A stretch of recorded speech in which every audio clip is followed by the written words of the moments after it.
History concept bye Shashank पाठक या फिर history by Shashank sir के इस चैनल पर आप सभी विद्यार्थियों का पुनः स्वागत है। डियर स्टूडेंट्स, हमने आपसे क्लास के प्रारंभ में ही आपसे बात किया था कि जब भी हमारा टॉपिक कंप्लीट होगा तो उस टॉपिक से संबंधित जितने भी क्वेश्चंस एग्जाम में आए हुए हैं उन सभी प्रश्नों का जो है हम विश्लेषण करेंगे। क्योंकि आपको पता है कि यहाँ पर आपको दिख रहा होगा कि प्रागैतिहासिक काल से संबंधित प्रीवियस ईयर क्वेश्चन प्रश्नों का, ठीक है। तो आप इस बात को समझेंगे कि आज जो हमारा क्वेश्चंस होगा आपके साथ वह प्रागैतिहासिक काल से संबंधित होगा। क्योंकि आपको पता है कि प्रागैतिहासिक काल के अंतर्गत हम स्टोन एज को पढ़ते हैं। और सबसे पहले हम आपको एक बात और आपको बता दें, प्रागैतिहासिक काल का मतलब एक बार फिर से हम आपको बता देते हैं। प्रागैतिहासिक काल इतिहास का वह काल होता है जिस काल का मानव बिल्कुल पढ़ा लिखा नहीं था। तो आज हम उसी काल के बारे में आपसे बात करते हैं, यानी कि उस काल से संबंधित प्रश्नों के बारे में आपसे बात करते हैं। क्योंकि प्रागैतिहासिक काल के अंतर्गत हम पाषाणकालीन सभ्यता को पढ़ते हैं। और आपको पता है कि पाषाणकालीन सभ्यता को हम 3 पार्ट में डिवाइड करके पढ़ते हैं। पहला पूर्व पाषाण काल, जिसको पैलियोलिथिक एज के नाम से जाना जाता है। सेकेंड मध्य पाषाण काल, जिसको मेसोलिथिक एज के नाम से जाना जाता है। और थर्ड जो है नवपाषाण काल, जिसको हम नियोलिथिक एज के नाम से जानते हैं। तो आज हम पैलियोलिथिक एज, मेसोलिथिक एज और नियोलिथिक एज से संबंधित जो है प्रश्नों को देखेंगे। एक दो बात हम आपसे कर दें। देखिए, कई बार होता क्या है कि जब हमारे स्टूडेंट्स हमारे सामने भी होते हैं, ऑफलाइन क्लास होती है, तो उनको हम लगातार बताते हैं। और पहली क्लास में भी हमने आपसे बोला था कि जब तक आप प्रीवियस ईयर क्वेश्चंस पेपर को नहीं अच्छे से देखेंगे, बनाएंगे, तब तक सफलता में बड़ी बाधा होती है। और जिस किसी भी विद्यार्थी का प्रीवियस ईयर क्वेश्चन पेपर पर कमांड हो जाता है, तो आप समझिए कि वह जो है निश्चित रूप से सफलता की तरफ आगे बढ़ रहा है। दूसरी सबसे बड़ी बात है, आज हमें और आपको देखना है कि जितना मैंने आपको प्रागैतिहासिक काल से संबंधित कई सारी बातों पर आपसे बातचीत की है, उसी टॉपिक से रिलेटेड क्वेश्चंस होंगे। तो कितने प्रश्नों का आंसर आप दे पाते हैं, इस बात को भी हमें देखना होगा। और इस बात में निहित है कि मैंने जो पढ़ाया क्या वह आपको समझ में आया कि नहीं, ये भी आज दिख जाएगा। दूसरी सबसे बड़ी बात यह है कि कई बार कुछ ऐसे प्रश्न होते हैं जिनका डिस्कशन हम नहीं कर पाते हैं।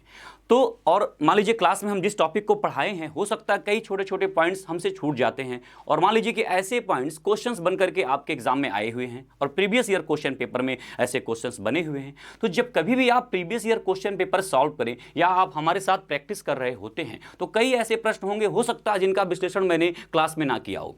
तो जब इस प्रकार के प्रश्न आपको मिलें तो आप अपने नोटबुक में उन प्रश्नों को लिख लें, ताकि आपके उस प्रकार के प्रश्न भी आपको तैयार हो जाएं। तो शायद आप हमारी बात समझ गए होंगे। मेरा कहने का मतलब है कि जिस टॉपिक को हम कवर करते हैं उससे संबंधित जितने भी क्वेश्चंस एग्जाम में आए हुए, हमारा पूरा प्रयास रहता है कि उसको कवर कर लिया जाए। फिर भी कुछ क्वेश्चंस रह जाते हैं, तो आप ऐसे प्रश्नों को जब आप खुद प्रैक्टिस करें तो वहां से अपने नोटबुक में पॉइंट आउट कर लें।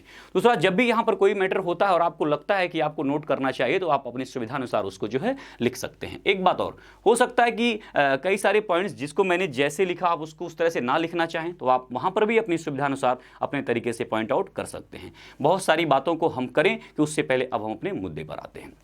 देखिए, आज हम जिन क्वेश्चंस को यहाँ पर प्रैक्टिस करने जा रहे हैं, वे सारे प्रश्न जो है पब्लिक सर्विस कमीशन, साथ ही साथ प्रोविंशियल सिविल सर्विस और इसके अलावा ऑल कॉम्पिटिटिव एग्जाम्स के क्वेश्चंस हैं। यानी कि जो बच्चे सिविल सर्विस की तैयारी कर रहे हैं आईएएस की, उनको भी काफ़ी लाभदायक है। और वे स्टूडेंट्स जो प्रोविंशियल सिविल सर्विस के अंतर्गत UP PCS, MP PSC, RPSC, JPSC, Chhattisgarh PCS, BPSC, other state की जो तैयारी कर रहे हैं उनके लिए भी वो फायदेमंद है। और वे स्टूडेंट्स जो अन्य कॉम्पिटिटिव एग्जाम्स की तैयारी कर रहे हैं उनके लिए भी वो बेहतर है। तो ये सारे क्वेश्चंस, ये प्रीवियस ईयर क्वेश्चन पेपर हैं, ये कमीशन से ही आए हुए हैं। और इन्हीं प्रश्नों का आंसर अब हम जो है आपके सामने रखते हैं, क्वेश्चंस को रखते हैं, और आप जो है हमें इसका आंसर देंगे। और उसके बाद उन प्रश्नों को हम डिटेल में आपको फिर समझाते हैं, व्याख्या करते हैं। चलिए कंटिन्यू करते हैं। तो आप सभी स्टूडेंट्स रेडी हैं?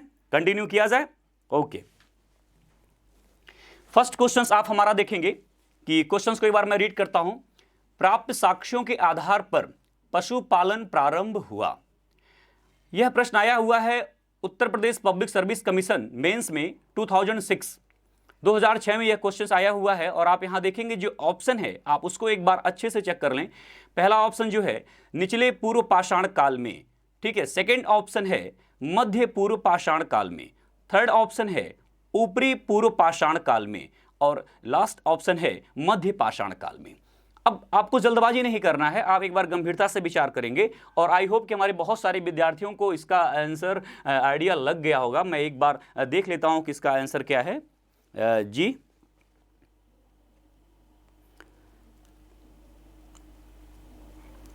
हाँ स्टूडेंट्स, आप आंसर दें इसका कि क्या आंसर होगा।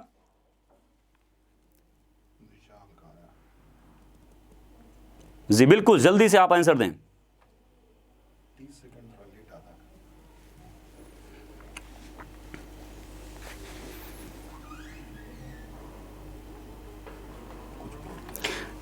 ठीक है, बहुत सारे स्टूडेंट्स ट्राई कर रहे हैं और उम्मीद है कि आप लोगों के द्वारा सही आंसर दिया जाएगा। और इस प्रकार के प्रश्नों का विश्लेषण भी हमने बड़े अच्छे से किया था और टॉपिक को समझाया भी था। और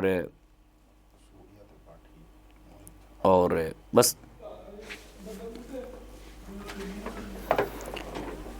जी हाँ, और स्टूडेंट्स ट्राई करें।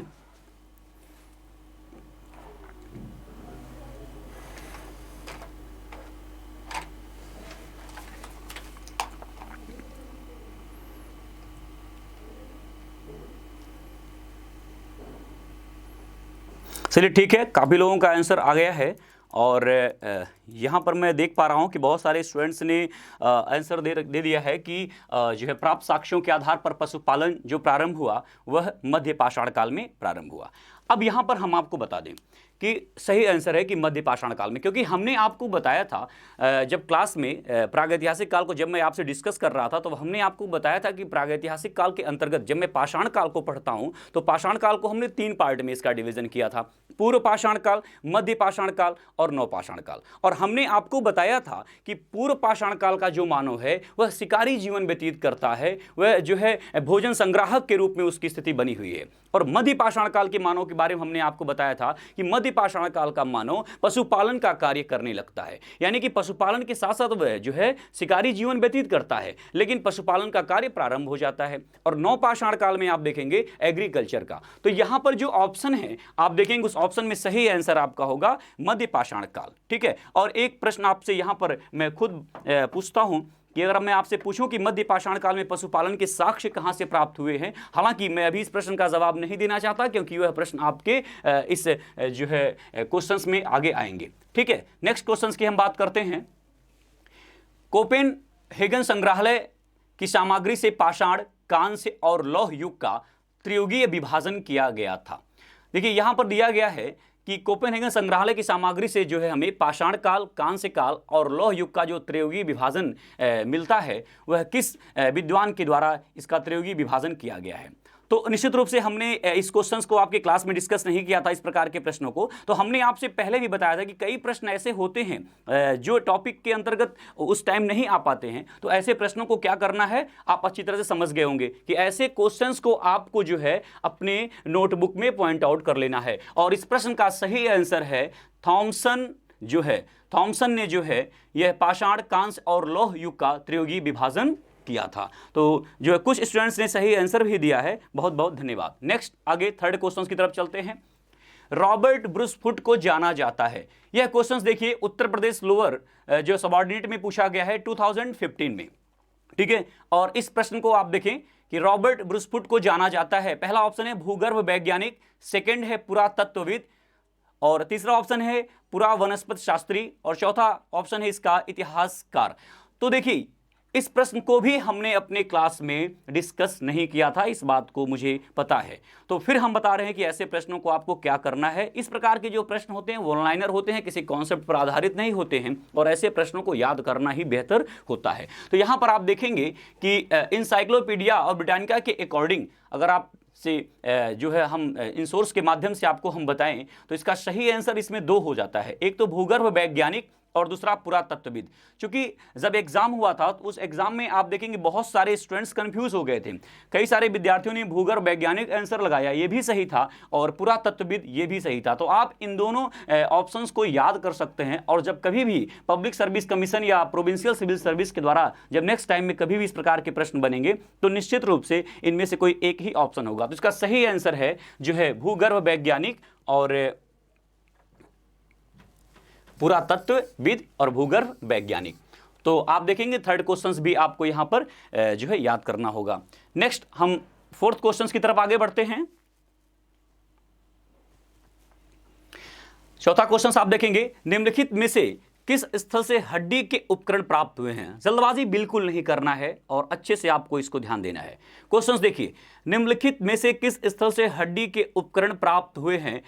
जो है उत्तर प्रदेश पब्लिक सर्विस कमीशन मुख्य परीक्षा 2010 में यह प्रश्न आया हुआ है और इसका पहला ऑप्शन है, ए ऑप्शन है चोपनी मांडो, बी ऑप्शन है काकोरिया, सी ऑप्शन है महदहा और डी ऑप्शन है सराय नहर राय। तो आपका प्रश्न आपको दिख रहा होगा कि निम्नलिखित में से किस स्थल से हड्डी के उपकरण प्राप्त हुए हैं। तो यहां पर इसका सही आंसर क्या होगा, जल्द से आप मुझे बताएं। जी हां, इसका सही आंसर है महदहा। तो महदहा से हड्डी के उपकरण प्राप्त हुए हैं। सींग वाली हड्डी के उपकरण पर्याप्त मात्रा में प्राप्त हो रहे हैं। महदहा उत्तर प्रदेश के प्रतापगढ़ डिस्ट्रिक्ट में पड़ता है। ठीक, नेक्स्ट क्वेश्चंस की तरफ हम चलते हैं। पांचवा क्वेश्चन आप देखें, हड्डी से निर्मित आभूषण भारत में मध्य पाषाण काल के संदर्भ में प्राप्त हुए हैं। देखिए यहां पर इस बात को आपको ध्यान देना है कि क्वेश्चंस का क्या रहा है कि मध्य पाषाण काल में जो है हड्डी से निर्मित आभूषण कहां से प्राप्त हो रहे हैं। तो मध्य पाषाण काल में हड्डी से निर्मित उपकरण जो प्राप्त हो रहे हैं, देखिए एक बात और मैं आपको बता दूं, शायद इस पॉइंट को भी हम अपनी क्लास में डिस्कस नहीं किए थे, क्योंकि हम आपको बता देते हैं कि ईमानदारी से हमको मेहनत करना है। हालांकि बहुत सारे क्लास नोट्स या फिर स्टाइल लोगों की ऐसी होती है कि बहुत सारी बातों को क्वेश्चंस के अकॉर्डिंग अपने टॉपिक में लेकर के चलते हैं, बट मेरा मानना है कि हम लोगों को अपने टॉपिक को क्रमबद्ध तरीके से पढ़ना है। कुछ नए क्वेश्चंस भी हमारे और आपके सामने टकराने चाहिए, जिसमें हम और आप दोनों लोग मिलकर के उस प्रश्न का आंसर जो है निकालें। तो यहां पर आप देखेंगे, फिर भी अगर आप सावधानी से पढ़े होंगे तो निश्चित रूप से इस प्रश्न का आंसर आपको मिल जाएगा। हड्डी से निर्मित आभूषण भारत में मध्य पाषाण काल के संदर्भ में प्राप्त हुए हैं। तो जी हां, इसका सही आंसर आ गया है। इसका सही आंसर है महदहा से। तो इसका सही आंसर महदहा से है। ठीक, नेक्स्ट क्वेश्चंस की तरफ हम आगे बढ़ते हैं। अगला क्वेश्चन देखिए, छठा, मध्य पाषाणिक प्रसंग में पशुपालन के प्रमाण जहां से मिले हैं वह स्थान है। यह क्वेश्चंस यूपीपीसीएस स्पेशल प्री 2008 में पूछा गया है। अब आप देखेंगे इस प्रश्न को थोड़ा सा आप ध्यान दीजिए। क्वेश्चन है, मध्य पाषाणिक प्रसंग में पशुपालन के प्रमाण जहां से मिले हैं वह स्थान है। ध्यान देना है। अगर आप थोड़ा सा ध्यान देकर इस प्रश्न को सॉल्व करेंगे तो निश्चित रूप से आपका आंसर आ जाएगा। आप देखेंगे मध्य पाषाणिक और पशुपालन के प्रमाण, शायद अब आपको याद आ रहा होगा। अच्छा, कुछ क्वेश्चंस इसमें रिपीट भी होंगे और इसलिए वह प्रश्न रिपीट हो रहे हैं, क्योंकि कुछ क्वेश्चंस ऐसे हैं जैसे वह यूपीपीसीएस में पूछा गया है, वही प्रश्न थोड़ा सा बदल करके बीपीएससी में पूछा गया है, वही प्रश्न थोड़ा सा बदल करके जेपीएससी और छत्तीसगढ़ पीसीएस अन्य स्टेट प्रोविंशियल एग्जाम में पूछा गया है, और उसी प्रकार के क्वेश्चंस अदर वनडे एग्जाम में पूछे गए हैं। तो अगर किसी भी क्वेश्चंस का रिपीटिशन होता है, बार बार वह क्वेश्चंस आता है, तो आप देखिए इसका एक ही उद्देश्य कि देखिए इस प्रकार के प्रश्न कैसे रिपीट हो रहे हैं। कभी बिहार पीसीएस उस प्रश्न को पूछ रहा है और कभी उत्तर प्रदेश पीसीएस उस प्रश्न को पूछ रहा है और कभी अदर प्रोविंशियल एग्जाम में उस प्रकार के क्वेश्चंस आ रहे हैं। तो आप यहां पर देखेंगे मध्य पाषाणिक प्रसंग में पशुपालन के प्रमाण जहां से मिले हैं, तो निश्चित रूप से आप इस आंसर पर आ चुके होंगे, क्योंकि हमने आपको बताया था कि मध्य पाषाण काल को पशुपालन युग के रूप में भी जाना जाता है और पशुपालन का साक्ष्य कहां से प्राप्त हुआ था। तो दो प्लेस का नाम हमने डिस्कस किया था। पहला प्लेस था जो है बागोर, जो भीलवाड़ा डिस्ट्रिक्ट राजस्थान के अंतर्गत आता है, और दूसरा आदमगढ़ जो होशंगाबाद मध्य प्रदेश के अंतर्गत आता है। आइए देखिए इन दोनों में से कोई एक ऑप्शन है क्या। जी हाँ, आप यहां पर देख पा रहे होंगे कि थर्ड ऑप्शन आदमगढ़। तो यहां पर सही आंसर आपका होगा आदमगढ़। आदमगढ़ जो है होशंगाबाद मध्य प्रदेश में पड़ता है। चलिए नेक्स्ट क्वेश्चंस की हम बात करते हैं। आप अगले प्रश्न पर आए, सातवां क्वेश्चन, भारतीय पुरातत्व का जनक किसे कहा जाता है। मध्य प्रदेश पीसीएस प्री 2017 का यह प्रश्न है, और मैं फिर कह रहा हूं कि इस प्रकार के क्वेश्चंस जो होते हैं वन लाइनर होते हैं और इसको आपको याद करना होता है, क्योंकि इस बात को आपको बड़ी बारीकी समझना है। जब आपकी परीक्षा में जब आप एग्जाम देने जाते हैं और जिस किसी भी बुक से आप नोट बनाते हैं या किसी भी संस्थान से आप पढ़ाई किए हुए रहते हैं, तो आपको पता है कि और इस बात को सच्चाई स्वीकार करने में तनिक भी जो है कठिनाई हमें भी नहीं होनी चाहिए और आपको भी नहीं होनी चाहिए कि 70 से 80% क्वेश्चंस ही जो है बुकों से आप निकाल पाते हैं जब आप खुद पढ़ाई करते हैं या किसी संस्थान में आप पढ़ते हैं। 10 to 20% क्वेश्चंस आपके ऐसे होते हैं जिनके लिए आपको कड़ी मेहनत करनी पड़ती है, और उनमें से भी 10% क्वेश्चंस ऐसे होते हैं जिनको आपको सीधे याद कर लेना होता है। तो मैं फिर कह रहा हूं कि इस प्रकार के प्रश्नों को आपको तुरंत याद कर लेना चाहिए। यहां देखिए, भारतीय पुरातत्व का जनक किसे कहा जाता है, तो इसका सही आंसर है अलेक्जेंडर कनिंघम को कहा जाता है। तो ये इसका सही आंसर होगा। ठीक, चलिए हम नेक्स्ट क्वेश्चंस की तरफ चलते हैं। 8वां क्वेश्चन आप देखेंगे, आप इस प्रश्न में देखेंगे खाद्यान्नों की कृषि सर्वप्रथम प्रारंभ हुई थी। बिल्कुल जल्दबाजी नहीं करना है। और यह प्रश्न देखिए आपके सामने लिखा हुआ है, उत्तर Pradesh public service commission mains 2005 में यह प्रश्न आया हुआ है। ठीक है, प्रश्न है कि खाद्यान्नों की कृषि सर्वप्रथम जो है कहां प्रारंभ हुई या प्रारंभ हुई, और ये ऑप्शंस आपके सामने दिए हुए हैं। तो आपको तुरंत जो है जल्दबाजी ना करते हुए सोचना चाहिए कि एग्रीकल्चर मानव ने कब प्रारंभ किया था। तो आपको तुरंत समझ में आ जाएगा कि नवपाषाण काल में मानव के द्वारा कृषि प्रारंभ की गई।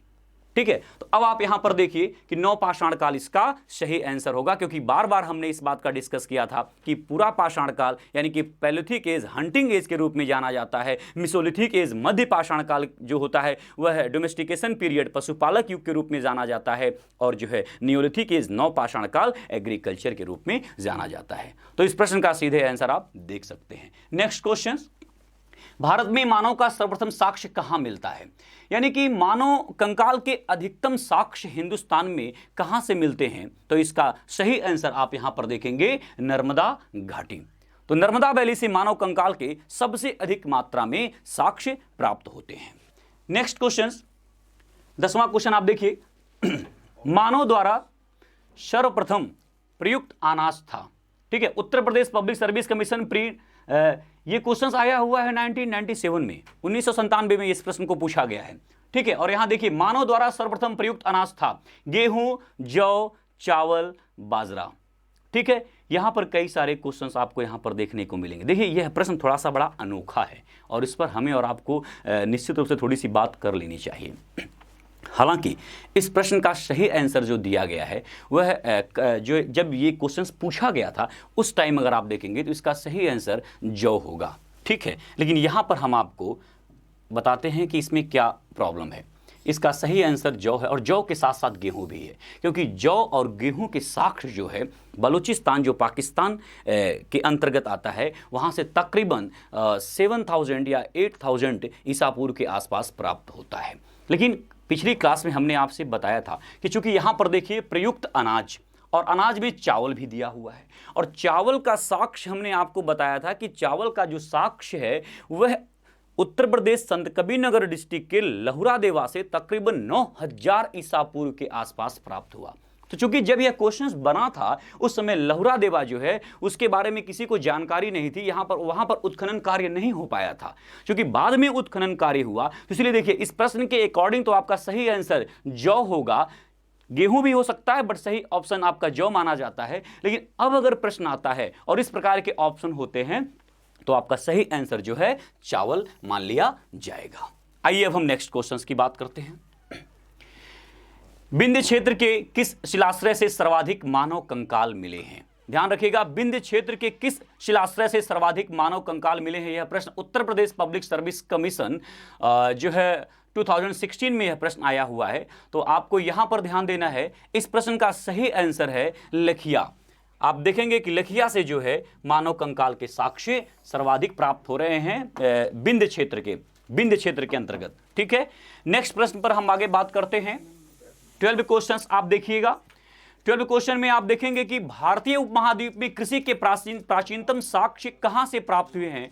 उत्तर प्रदेश पब्लिक सर्विस जो है कमीशन का यह क्वेश्चन है, मेंस का क्वेश्चन है 2007 का। और मुझे उम्मीद है कि आप हमारे सारे विद्यार्थी इस प्रश्न का सही आंसर देंगे। इसमें पहला ऑप्शन है लोथल, सेकेंड ऑप्शन है हड़प्पा, थर्ड ऑप्शन है मेहरगढ़ और फोर्थ ऑप्शन है डी ऑप्शन है मुंडीगाक। तो हमारे कई सारे विद्यार्थी इसका सही आंसर दे रहे हैं, मुझे खुशी भी हो रही है। और हम आपको बता दें कि इसका सही आंसर जल्दी से एक बार और आप कुछ विद्यार्थी बता दें मुझे। जी हां, भारतीय उपमहाद्वीप में कृषि के प्राचीनतम साक्ष्य प्राप्त हुए हैं मेहरगढ़, यानी कि इस क्वेश्चन के अकॉर्डिंग सही आंसर आपका मेहरगढ़ होगा। लेकिन मैं फिर रोक रहा हूं आपको, पिछली क्लास में प्रागैतिहासिक काल के जो हमारी पिछली क्लास हुई है वहां पर आप देखेंगे कि मेहरगढ़ से गेहूं और जौ के साक्ष्य प्राप्त हो रहे हैं। लेकिन उस जो चावल है, चावल भी तो कृषि के अंतर्गत आएगा, और चावल जो साक्ष्य प्राप्त हुआ है वह लहुरा देवा से प्राप्त हुआ है। और चावल गेहूं और जौ के पहले उसके बारे में जानकारी प्राप्त हो रही है, यानी कि लहुरा देवा से 9000 BC में ही चावल के साक्ष्य प्राप्त हुए हैं। अब आप यहां पर देखेंगे कि चूंकि ऑप्शन में मेहरगढ़ दिया हुआ है, अगर लहुरा देवा दिया गया होता तो सही आंसर आपका लहुरा देवा होता। चूंकि ऑप्शन में मेहरगढ़ है इसलिए आपका सही आंसर मेहरगढ़ होगा। देखिए कई बार आपको प्रश्नों का उत्तर इस प्रकार देना होता है कि उसके ऑप्शन को आपको चयन करना होता है और ऑप्शन के अकॉर्डिंग जो है जो सही आपको नज़दीक आंसर लगता है जो है उसी को आपको जो है टिक करना होता है, वही सही आंसर होता है। तो इस ऑप्शन के अकॉर्डिंग आपका सही आंसर मेहरगढ़ होगा, लेकिन वैसे आपको ध्यान रखना है कि इसका सही आंसर होना चाहिए लहुरा देवा। अगर ऑप्शन में होता तो लहुरा देवा सही होता, बट यहाँ पर मेहरगढ़ इसका सही आंसर होगा। आइए नेक्स्ट क्वेश्चन की हम बात करते हैं। 13 क्वेश्चन देखिए, निम्न में से कौन सा स्थल प्रागैतिहासिक चित्रकला के लिए प्रसिद्ध है? मुझे उम्मीद है कि आप सभी विद्यार्थी इस प्रश्न का आंसर देंगे। यह क्वेश्चन उत्तराखंड जो है यूडीए एलडीए मेंस 2007 का प्रश्न है, साथ ही साथ यूपी पीसीएस मेंस 2011 का भी क्वेश्चन यह बना हुआ है। और आप यहां पर देखेंगे option A Ajanta, option B Bhimbetka, option C Bagh और ऑप्शन डी अमरावती। मुझे उम्मीद है कि हमारे कई सारे विद्यार्थी इसका सही आंसर देने में एकदम कंफर्ट महसूस कर रहे होंगे और इस प्रश्न को भी इस प्रकार के प्रश्न की व्याख्या हमने अपने क्लास में खूब अच्छे से की है और मैं उम्मीद करता हूं इसका सही आंसर आप देने में सक्षम होंगे। जी हां, सही आंसर आ भी गया है और काफ़ी उत्साह हमारा भी बढ़ रहा है कि आप विद्यार्थी इस बात को समझ पा रहे हैं। तो एक बार फिर से मैं ऑप्शन हिट करता हूं, अजंता, भीमबेटका, बाघ और अमरावती, और सही आंसर इसका है भीमबेटका। ठीक है, भीमबेटका वह प्रागैतिहासिक स्थल है जहां से चित्रकला के साक्ष्य प्राप्त हुए हैं। और सबसे बड़ी बात यह है कि भीमबेटका ऐसा प्लेस है जहां पर जो चित्रकला के साक्ष्य प्राप्त हुए हैं। तो अगर मैं आपसे पूछूं कि वहां जो चित्रकला के साक्ष्य प्राप्त हुए हैं तो किस प्रकार के चित्र बने थे, तो आपको याद होगा कि बच्चे के जन्म का चित्र वहां पर दिखाया गया है, साथ ही साथ यौन संबंध का भी चित्र वहां पर आपको देखने को मिलेगा। यानी कि रॉक पेंटिंग का जो एग्जाम्पल आप देख पा रहे हैं वह आप देखेंगे भीमबेटका प्लेस से प्राप्त होता है। और भीमबेटका कहां पर है? मध्य प्रदेश में है। ठीक है, नेक्स्ट क्वेश्चन की तरफ हम आगे बढ़ते हैं। अगला प्रश्न आप देखेंगे 14, भारत में पशुपालन एवं कृषि के प्राचीनतम साक्ष्य प्राप्त हैं। 64th बीपीएससी प्री 2018 का क्वेश्चन है। अभी पिछले साल इस प्रश्न को जो है बीपीएससी ने पूछा था। आप देखिए पहला ऑप्शन है, अच्छा बिहार पब्लिक सर्विस कमीशन के ऑप्शन भी देखिए अलग प्रकार से होते हैं, ए बी सी डी और ई। ठीक है, तो आप यहां पर देखेंगे पहला है अंजिरा से, सेकंड बी दम सादात से, थर्ड है सी यानी कि किली गुल मोहम्मद से, डी मेहरगढ़ से, और ई है इसका उपर्युक्त में से कोई नहीं, उपर्युक्त में से एक से अधिक। हालांकि इस प्रश्न में आपको बहुत ज़्यादा फंसना नहीं है, सीधा आंसर इसका दिख रहा है। अगर आप देख पा रहे हैं कि भारत में पशुपालन एवं कृषि के प्राचीनतम साक्ष्य प्राप्त जो होते हैं वो कहाँ से होते हैं, तो हमने आपको बताया था कि मेहरगढ़ जो प्लेस है वहाँ से आप देखेंगे कि एग्रीकल्चर का साक्ष्य प्राप्त होता है। ठीक है, और जहाँ एग्रीकल्चर का साक्ष्य प्राप्त हो रहा है वहाँ पर मानव जीवन स्थायी होगा और वहाँ पर पशुपालन के भी कार्य होंगे। तो इसका सही आंसर आपका होगा जो है मेहरगढ़। तो अधिकांश विद्यार्थियों ने सही आंसर भी इसका दिया। नेक्स्ट हम अगले क्वेश्चन की तरफ चलते हैं। 15 क्वेश्चन, नवपाषाण युग में भारतीय उपमहाद्वीप के उत्तर पश्चिमी क्षेत्र में निम्नलिखित में से किस स्थान पर कृषि के अभ्युदय के प्रारंभिक प्रमाण प्राप्त हुए हैं? छत्तीसगढ़ पीएससी प्री 2017 का यह प्रश्न है। एक बार फिर आप इस प्रश्न को देख लें। नवपाषाण युग में भारतीय उपमहाद्वीप के उत्तर पश्चिमी क्षेत्र में निम्नलिखित में से किस स्थान पर कृषि के अभ्युदय के प्रारंभिक प्रमाण प्राप्त हुए हैं? इस प्रकार के क्वेश्चंस अभी पहले ही आ चुके हैं और फिर भी आपको यहां पर दिया गया, चूंकि छत्तीसगढ़ पीसीएस ने इसको पूछा है तो यहां पर हम ऑप्शन आपको दिखा रहे हैं। पहला Mundigak, second option B Mehrgarh, third option Damb Sadaat, D Balakot, और पांचवा ऑप्शन इसका दिया है अमरी। क्योंकि इस पर हम बहुत अधिक समय नहीं जो है टाइम नहीं वेस्ट करेंगे क्योंकि इसका सीधा आंसर दिख रहा है, थोड़ी देर पहले भी अभी हमने इसको पढ़ा है, तो आपको पता है कि इसका सही आंसर होगा मेहरगढ़। तो अधिकांश स्टूडेंट्स ने क्वेश्चंस को देख करके इसका आंसर दे दिया, तो सही आंसर मेहरगढ़ होगा। क्योंकि उत्तर पश्चिम में आप देखेंगे तो पाकिस्तान बलूचिस्तान और मेहरगढ़ वहां पर है और इसके बारे में कई बार हम आपसे बात कर चुके हैं। नेक्स्ट क्वेश्चन की तरफ हम आगे बढ़ते हैं। अगला क्वेश्चन 16 क्वेश्चन, निम्नलिखित में से किन स्थानों से मध्य पाषाण काल में पशुपालन के प्रमाण मिलते हैं? देखिए इस प्रकार के प्रश्न बहुत पहले भी आ चुके हैं और आप देखेंगे कि यहां पर ऑप्शन दिया गया है। ठीक है, निम्नलिखित में से किन स्थानों से मध्य पाषाण काल, जल्दबाजी बिल्कुल नहीं करना है माय डियर स्टूडेंट्स, इस बात को आपको बड़ी बारीकी से ध्यान देना होगा कि देखिए यहां पर क्या कह रहा है, मध्य पाषाण काल।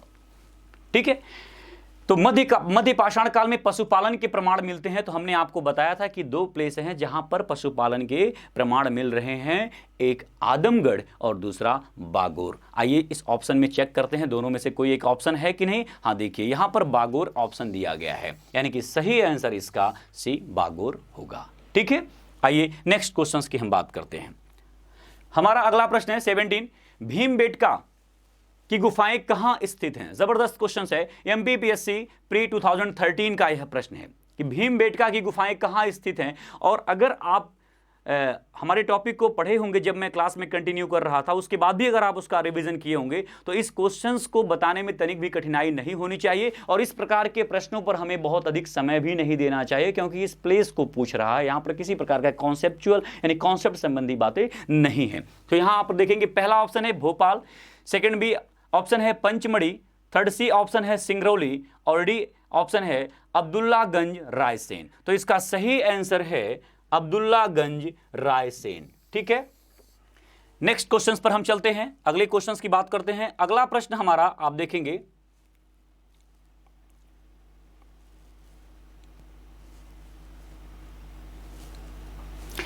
ठीक है 18 क्वेश्चंस है, नौदा टोली मध्य प्रदेश का उत्खनन किसने किया था। तो इस प्रकार के प्रश्नों को आपको पता है कि क्या करना है, इस प्रकार के प्रश्नों का आंसर जान करके सीधे इसको याद कर लेना है। अगर आपके नोटबुक में पहले से लिखा है तो ठीक है, नहीं लिखा है तो ऐसे प्रश्नों को सीधे आपको लिख लेना चाहिए। हालांकि मुझे अच्छे तरीके से याद है कि इस पॉइंट को मैंने आपके क्लास में कंटिन्यू किया था। तो इसका सही आंसर सी होगा HD सांकलिया। तो HD सांकलिया इसका सही आंसर होगा और इसको आप जो है याद कर लेंगे। नेक्स्ट क्वेश्चन आपके बीच में 19, उस स्थल का नाम बताइए जहां से प्राचीनतम स्थायी जीवन के प्रमाण मिले। देखिए इस प्रकार के प्रश्न जो है आपकी परीक्षा में कई बार पूछे जाते हैं और इसको आपको गंभीरता से समझना है। आप यहां पर ऑप्शन देख लें, उत्तर प्रदेश पब्लिक सर्विस कमीशन का यह क्वेश्चन है और स्पेशल मेंस एग्जाम में आया हुआ है 2008। ठीक है, पहला ऑप्शन है धौलावीरा, सेकेंड ऑप्शन है किले गुल मोहम्मद, थर्ड ऑप्शन है कालीबंगा और डी ऑप्शन है मेहरगढ़। तो आप सभी लोग इस प्रश्न का आंसर दें और आई होप काफ़ी स्टूडेंट्स कंटिन्यू इस प्रश्न का आंसर दे रहे हैं। बहुत बढ़िया, बिल्कुल बिल्कुल एकदम सही क्वेश्चन, सही आंसर है इसका। और इसका सही आंसर क्या होगा, मेहरगढ़। तो आपको पता है कि हमने आपको क्लास में इस बात को पॉइंट आउट भी कराया था कि मेहरगढ़ जो है यहाँ से प्राचीन स्थायी जीवन के प्रमाण मिलते हैं। देखिए यहाँ पर एक कॉन्सेप्ट और मैं आपको क्लियर कर दूँ। मैंने आपको बताया था कि जहाँ पर एग्रीकल्चर के साक्ष्य प्राप्त होंगे वहाँ जो है आप देखेंगे कि स्थायी जीवन का प्रमाण निश्चित रूप से प्राप्त हो सकता है, यानी कि मानव वहाँ पर स्थायी जीवन रूप में बसना शुरू कर देता है। हालांकि अब आप कह सकते हैं कि सर लहुरा देवा से तो एग्रीकल्चर के साक्ष्य सबसे पुराने प्राप्त होते हैं। बात बिल्कुल सही है, लेकिन अभी उत्खनन कार्य चल रहा है। हो सकता है कि आने वाले समय में हमें वहाँ से स्थायी जीवन यानी कि स्थायी बस्ती के साक्ष्य प्राप्त हो जाएं। तो जब वहाँ से स्थायी बस्ती के साक्ष्य प्राप्त हो जाएंगे तो सही आंसर आपका लहुरा देवा होगा। लेकिन चूंकि अभी वहाँ से स्थायी बस्ती के साक्ष्य नहीं प्राप्त हुए हैं, इसलिए अभी जो ऑप्शन आपका सही होगा वह मेहरगढ़ होगा। और दूसरे इस ऑप्शन में जो ऑप्शन दिया हुआ है वह सबसे निकट आंसर मेहरगढ़ को दिखाता है, इसलिए मेहरगढ़ इसका सही आंसर होगा। चलिए नेक्स्ट क्वेश्चन की बात करते हैं। 20 क्वेश्चन, निम्न में से किस एक पुरा स्थल से पाषाण संस्कृति से लेकर हड़प्पा सभ्यता तक के सांस्कृतिक अवशेष प्राप्त हुए हैं। उत्तर प्रदेश पीसीएस प्री 2008 का यह क्वेश्चन है और आप इस बात को ध्यान देंगे, निम्न में से किस एक पुरा स्थल से पाषाण संस्कृति से लेकर हड़प्पा सभ्यता तक के सांस्कृतिक अवशेष प्राप्त हुए हैं। तो इसका सही आंसर, इस पर हम टाइम नहीं अधिक देंगे, इसका सही आंसर आप मुझे तुरंत दें, इसको मैंने आपको बताया है। जी हां, इसका सही आंसर आप देख रहे होंगे, इसका राइट आंसर है मेहरगढ़। ठीक है, तो मेहरगढ़ जो है यह एक ऐसा पूरा स्थल है जो पाषाण काल से लेकर के जो है इंडस वैली सिविलाइजेशन हड़प्पा सभ्यता के समय तक अपना अस्तित्व बनाए हुए है। ठीक है, नेक्स्ट क्वेश्चंस की हम बात करते हैं। नेक्स्ट क्वेश्चंस 21 क्वेश्चंस, राख का टीला निम्नलिखित में से किस नवपाषाणिक स्थल से संबंधित है। सबसे शानदार क्वेश्चन है और इस प्रश्न को पूछा भी गया है उत्तर Pradesh public service commission mains 2009 में। पहला बुधिहाल, सेकंड संगनकल्लू, थर्ड कोलडिहवा और इसका डी ऑप्शन दिया हुआ है ब्रह्मगिरी। तो आई होप कि इस प्रश्न में आप काफी कंफर्ट महसूस कर रहे होंगे, क्योंकि हमने आपको बताया था कि नवपाषाण काल में, ठीक है, दक्षिण में संगनकल्लू और पिकलीहल दो प्लेस हैं कर्नाटक में। तो संगन कल्लू कर्नाटक में पड़ता है और संगन कल्लू से राख के टीले का साक्ष्य प्राप्त हुआ है, एस माउंट का साक्ष्य प्राप्त हुआ है। इसका सही आंसर होगा संगन कल्लू। आइए नेक्स्ट क्वेश्चंस की तरफ हम चलते हैं। हमारा नेक्स्ट क्वेश्चन, अगला क्वेश्चन 22, भीमबेटका किसके लिए प्रसिद्ध है? Madhya Pradesh public service commission special pre 2004 का यह प्रश्न है और ऑप्शन आपके सामने है। पहला ऑप्शन गुफाओं के शैल चित्र, सेकेंड ऑप्शन खनिज, थर्ड बौद्ध प्रतिमाएं, सोन नदी का उपागम स्थल। तो निश्चित रूप से हम इस बात को महसूस कर पा रहे होंगे कि और कर पा रहे हैं कि हमारे विद्यार्थी तनिक भी कठिनाई नहीं महसूस कर रहे होंगे अगर वह क्लास को गंभीरता से लिए होंगे। तो जी हाँ, इसका सही आंसर जल्दी से मुझे बताएं, और भी स्टूडेंट्स बताएं, बिल्कुल लेट कर रहे हैं। बिल्कुल, बहुत सही आंसर। का सही आंसर है गुफाओं के शैल चित्र। तो भीमबेटका मध्य प्रदेश अब्दुल्लागंज रायसेन के अंतर्गत पड़ता है और यहां से जो है शैल चित्र मतलब रॉक पेंटिंग, यानी कि पत्थर पर शिलाओं पर चित्र के साक्ष्य प्राप्त हुए हैं। और वह चित्र किस प्रकार के थे? हमने आपको बताया कि चित्र तो कई प्रकार के प्राप्त हुए हैं, लेकिन उनमें से बच्चे के जन्म के साक्ष्य का चित्र और साथ ही साथ यौन संबंध का चित्र वहां पर आपको दिखाया गया है। नेक्स्ट क्वेश्चन की तरफ हम आगे बढ़ते हैं। 23 आप देखिए, नौदा टोली किस राज्य में अवस्थित है? उत्तर प्रदेश पब्लिक सर्विस कमीशन जो है इस प्रश्न को पूछा है मेंस 2009। तो नौदा टोली आपका पहला देखिए option Gujarat, second option Maharashtra, third option Chhattisgarh और डी ऑप्शन है मध्य प्रदेश। तो इसका सही आंसर क्या होगा? जल्दी से बताएं आप। जी हाँ, इसका सही आंसर है मध्य प्रदेश में नौदा टोली पड़ता है। ठीक है, नेक्स्ट क्वेश्चन 24, निम्नलिखित में से किस स्थान पर मानव के साथ कुत्ते को दफनाए जाने का साक्ष्य मिला है? उत्तराखंड पीसीएस प्री 2010 का क्वेश्चन है। ठीक है, एक बार फिर से आप इस प्रश्न को देखें। निम्नलिखित में से किस स्थान पर मानव के साथ कुत्ते को दफनाए जाने का साक्ष्य मिला है? तो पहला ऑप्शन है बुर्ज होम, सेकेंड ऑप्शन है कोलडिहवा, थर्ड ऑप्शन है चोपनी मांडो और डी ऑप्शन है संगन कल्लू। तो हमने आपको कई बार बताया है कि जो है मानव के साथ कुत्ते को दफनाए जाने का जो साक्ष्य प्राप्त हुआ है वह कश्मीर में जो है बुर्ज होम और गुफ कराल 2 प्लेस हैं, वहां से जो है मानव के साथ, मानव के डेड बॉडी के साथ कुत्ते के दफनाए जाने का साक्ष्य प्राप्त हुआ है। क्योंकि उसमें ऑप्शन आपको दिख रहा होगा, पहला ऑप्शन बुर्ज होम। तो सही आंसर क्या है इसका? बुर्ज होम से जो है मानव के साथ कुत्ते को दफनाए जाने का साक्ष्य मिला है। ठीक है, नेक्स्ट क्वेश्चन की तरफ हम चलते हैं। हमारा अगला क्वेश्चन 25, भारत में किस शिलाश्रय से सर्वाधिक चित्र प्राप्त हुए हैं? देखिए फिर वही प्रश्न। अब आप भी कहेंगे कि सर एक ही क्वेश्चन बार बार आ रहा है। मैंने आपसे बताया था ना कि आपको विशेष रूप से यहां पर भी ध्यान देना है कि किस एग्जाम में और कब पूछा गया है। इसलिए बार बार मैं आपको यहां पर इस बात को इंडिकेट कर रहा हूं कि यूपीपीसीएस प्री 2008, यूपीपीसीएस अन्य डेट को हमने इसलिए बताया कि ताकि आप इस बात को समझ पाएं कि उसी प्रश्न को थोड़ा बहुत बदल करके लगातार कमीशन पूछ रहा है। कभी यूपीपीसीएस में पूछा जाता है, कभी एमपीपीएससी में पूछा जाता है, कभी झारखंड, छत्तीसगढ़, बिहार या अदर प्रोविंशियल एग्जाम्स में इस प्रकार के प्रश्न पूछे जाते हैं। तो मेरा उद्देश्य यही है कि देखिए प्रश्न वही रहता है, बस थोड़ा बहुत इसको ऑप्शंस को चेंज कर दिया जाता है या फिर शब्दों को चेंज कर दिया जाता है। तो आप यहां पर देखेंगे भारत में किस शिलाश्रय से सर्वाधिक चित्र प्राप्त हुए हैं? तो इसका सही आंसर है भीमबेटका। भीमबेटका से जो है काफी चित्र प्राप्त होते हैं। ठीक है, इसका सही आंसर आप यहां पर देखेंगे भीमबेटका। नेक्स्ट क्वेश्चंस की तरफ हम आगे बढ़ते हैं। हमारा 26 क्वेश्चंस, राष्ट्रीय मानव संग्रहालय कहां पर है? मध्य प्रदेश प्रोविंशियल सिविल सर्विस में यह प्रश्न आया हुआ है प्री 1997 में।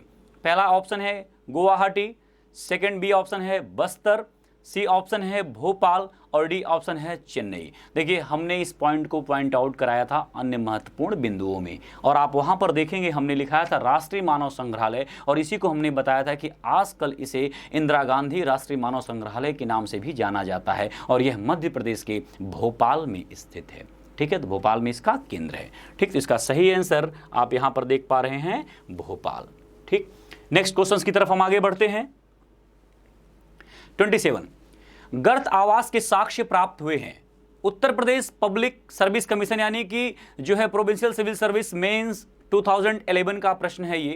पहला ऑप्शन है बुर्ज होम, सेकेंड ऑप्शन है कोलडिहवा, थर्ड ऑप्शन है ब्रह्मगिरी और डी यानी कि फोर्थ ऑप्शन है संगन कल्लू। तो एक बार फिर हम आपको बता दें कि हमने आपको बताया था कि कश्मीर के बुर्ज होम से गर्त आवास के साक्ष्य प्राप्त होते हैं। गर्त आवास को हमने वहां पर डिटेल में एक्सप्लेन किया था। यहां पर फिर मैं आपको बता रहा हूं, गर्त का मतलब होता है गड्ढा और आवास का मतलब होता है निवास स्थल, यानी कि गड्ढे में निवास करने के साक्ष्य कहां से प्राप्त हो रहे हैं, तो कश्मीर के बुर्ज होम से प्राप्त हो रहे हैं। इसी को गर्त आवास भी कहा जाता है। तो इसका सही आंसर आप यहां पर देख पा रहे होंगे कि बुर्ज होम, यहां से जो है आप देखेंगे गर्त आवास के साक्ष्य प्राप्त हो रहे हैं। आइए नेक्स्ट क्वेश्चन की तरफ चलते हैं।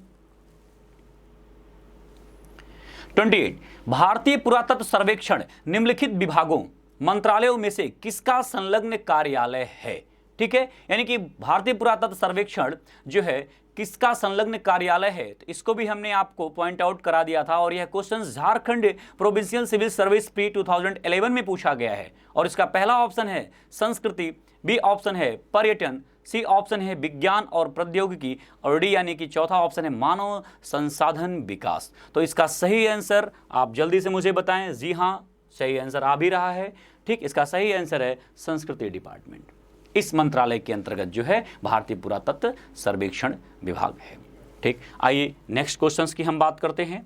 हमारा जो है 29 क्वेश्चंस जो आखिरी क्वेश्चंस है, निम्नलिखित में से किस स्थल से मानव कंकाल के साथ कुत्ते के कंकाल का भी समाधान प्राप्त हुआ है? सबसे बड़ी बात यह है कि कल एक स्टूडेंट्स हमसे पूछा, और चूंकि उस टाइम जब मैं आपके साथ कंटिन्यू लाइव रहता हूं तो कमेंट पढ़ना थोड़ा सा मुश्किल होता है हमारे लिए, क्योंकि बहुत सारे कॉन्सेप्ट होते हैं जो थोड़ा सा समझाने में उसका टाइम लगता है, कंसंट्रेट होकर बताना पड़ता है। तो मैं आपको बता दूं, समाधान का मतलब आपको बिल्कुल कुछ और नहीं समझना है, डेड बॉडी को दफन करना, यानी कि शव को दफन करना।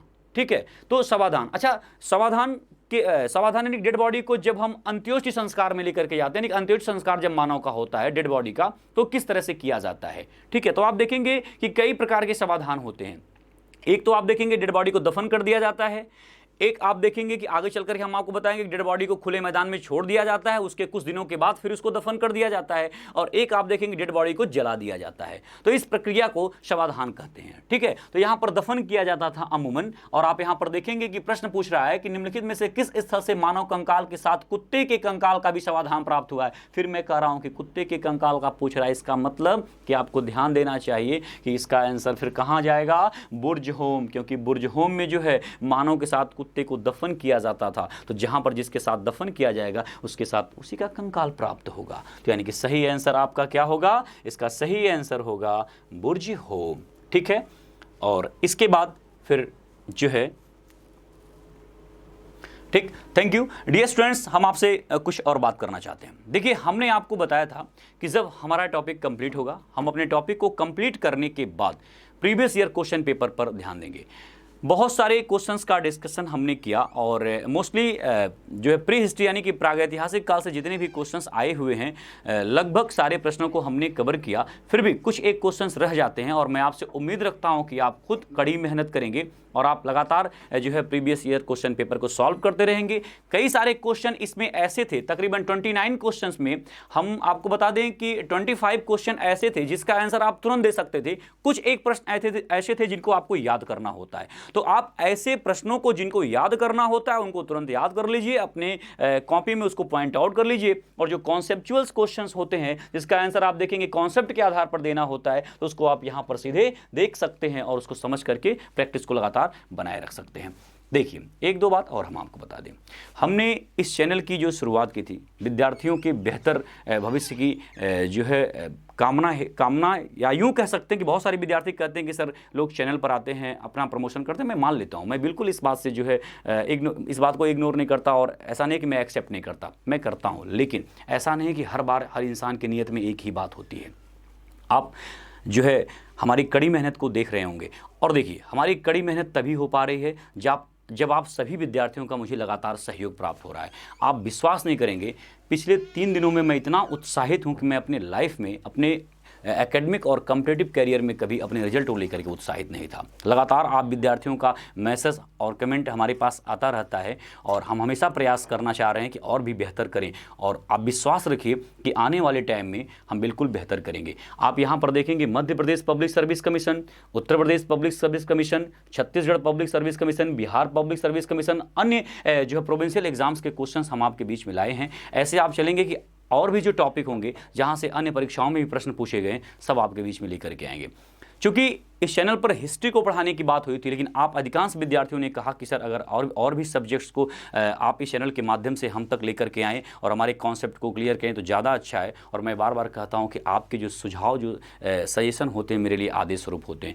चूँकि निर्णय लेना काफ़ी कठिनाई भरा होता है कि किस टीचर को, किस सब्जेक्ट के टीचर को कितना प्रतिबद्ध है विद्यार्थियों के प्रति, उनको लाना एक बहुत बड़ा चैलेंज होता है। तो इसीलिए थोड़ा सा मैं डर रहा था, लेकिन आपके आदेश मेरे लिए सर्वमान्य। मैंने उस दिन बायोलॉजी के एक बहुत प्रख्यात शिक्षाविद श्री सुधीर त्रिपाठी सर से बात की और उन्होंने सहर्ष स्वीकार कर लिया कि आप सभी के बीच में जो है अपने सब्जेक्ट को लेकर के आएंगे।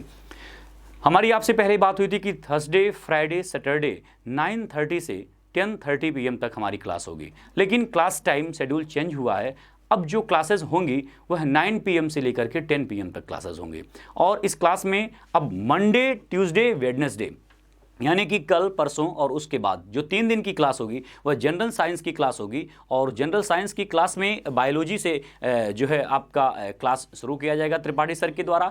मैंने अपनी टीम से बात किया है कि जब भी 3 दिन का क्लास हो तो उस 3 दिन क्लास में आप टॉपिक को पूरा अच्छे से कंप्लीट करें, ताकि संडे को जो है हम उन सभी टॉपिक से आए हुए क्वेश्चन पेपर पर आपसे डिस्कशन कर सकें। तो हमारी रणनीति ये है कि जैसे मंडे, ट्यूसडे, वेडनेसडे बायोलॉजी की क्लास होगी, उसके बाद फिर थर्सडे, फ्राइडे, सैटरडे मैं आऊँगा और संडे को हमारी पूरी टीम यानी कि आपको त्रिपाठी सर और मैं खुद संडे को बैठ करके और अपने तरीके से जो है जो प्रीवियस ईयर क्वेश्चन पेपर है उस टॉपिक को उसका डिस्कशन करेंगे।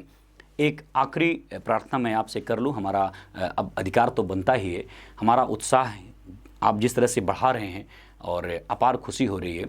बस आपसे यही रिक्वेस्ट है कि कुछ अपने महत्वपूर्ण समय निकाल करके जब भी आप अपने सिस्टम का प्रयोग कर रहे हों तो अपने दोस्तों को भी आप बताएं, ताकि वह भी आपके साथ लाभान्वित हों। क्योंकि मैं बार बार इस बात को कहता हूं कि आपके द्वारा कमेंट, आपके द्वारा सब्सक्राइब्स करना, आपके द्वारा लाइक, व्यूज़ और जिस प्रकार के भी आपके द्वारा सपोर्ट होते हो हमारे लिए अति उत्साह के होते हैं। हम आपके सामने 1 घंटे लाइव तो आते हैं, लेकिन इस 1 घंटे लाइव आने के पहले हमारी पूरी टीम कड़ी मेहनत करती है। इतना आसान नहीं होता है सारे काम को करना, ठीक है। सारे क्वेश्चंस को सेट करना, सारे कंटेंट को सेट करना, पीपीटी बनाना, सारी बातों को लेकर के और एक कम समय में, वही है कि गागर में सागर भरने वाली बात, ये प्रयास रहता है। हो सकता है कि अभी मैं ना भर पा रहा हूँ, फिर भी आपका सहयोग बना रहेगा तो निश्चित रूप से वो भी कारनामे कर लेंगे। जिस दिन आप सभी विद्यार्थी इस बात को लेकर के श्योर होंगे कि हमारी सफलता निश्चित है सर, हम बेहतर कर रहे हैं, उस दिन और भी हमारी खुशी होगी जब आपके द्वारा हमें संदेश मैसेज प्राप्त होगा। तो आप जो है सहयोग करते रहिए, आपका सहयोग हमारे लिए जो उत्साह का कार्य करेगा। चैनल को आप सब्सक्राइब करें। हालांकि कहना बड़ा बुरा लगता है, हमें भी इस बात को कहना अच्छा नहीं लगता। जब कभी भी ऑफलाइन क्लास में हम अपने स्टूडेंट्स को बोलते हैं तो एक हंसने वाली बात हो जाती है। हालांकि वो इस बात को लेकर के नहीं हंसते हैं, एक जस्ट फन वाली बात होती है, फिर भी उनका लगातार सहयोग बना रहता है। आप जितने लोग वॉच कर रहे हैं, जितने लोगों के फ्रेंड्स हैं, सब लोग अपने फेसबुक और व्हाट्सएप अन्य ग्रुप में शेयर करें, ताकि अन्य विद्यार्थी भी लाभान्वित हों और हमें भी उत्साह जो है बढ़ता रहे। तो अब आपसे हमारी मुलाकात जो है थर्सडे को होगी, यानी कि थर्सडे, फ्राइडे, सैटरडे पुनः मैं आपसे मुलाकात करूंगा 9 PM to 10 PM। लेकिन कल मंडे, ट्यूसडे, वेडनेसडे से जो है आपके साथ त्रिपाठी सर की क्लास होगी, जो जनरल साइंस के अंतर्गत बायोलॉजी से क्लास को कंटिन्यू करेंगे। मैं एक बार फिर कह रहा हूं कि हमारी क्लास का उद्देश्य है कि टॉपिक को कवर करके प्रीवियस ईयर क्वेश्चन पेपर आपको सॉल्व कराना। अगर आप previous year question paper solve कर लेते हैं तो निश्चित रूप से आप समझ सकते हैं कि आप कितना बेहतर कर रहे हैं। एक बार आप सभी लोग मुझे पुनः इजाज़त दें। बहुत बहुत धन्यवाद। Thank you.